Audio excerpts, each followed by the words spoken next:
ነገር ህይወትሽ ላይ የሆነ ነገር አፕን እንዲያደርግ ስለማልፈልግ ነው። በጣም ሰምተሻል። እየመረጥኩ ነው የምሰማው የፈለግኩትን።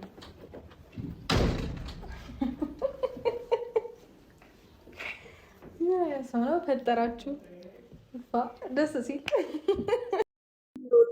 ዛሬማ ይመችሽ ተመቸሽን ማለት ነው።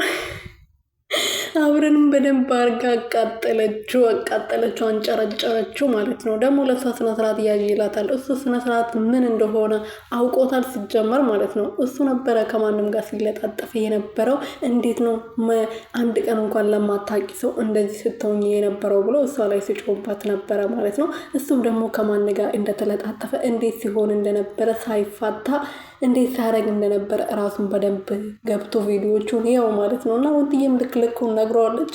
አረ ዛሬማ ወይኔ እናቴ በጣም ነው የሚያስቀው። ማርያምን የምሬ ነው። እና አብርሽ በጣም ነበር የተናደደው። እንዴት እንደዚህ ታደርጊያለሽ ምናምን ነበር ያለው እና በጣም ነበር ያዘነው። ሩትዬ ደግሞ መጀመሪያ ማነክ ምንድነክ ብላ ስጠይቀው ነበር። እና አብርሃም ከመጣ በኋላ እንግዲህ እሱን ለማጨረጨር እሱን ለማቃጠል ያላረገችው ሙከራ አልነበረም። ልክ እንደ ሞከረችው ደግሞ ተሳክቶላታል። እና እሱ ከወጣ በኋላ የሳቀችው ሳቅ ማለት ነው ይገርማል።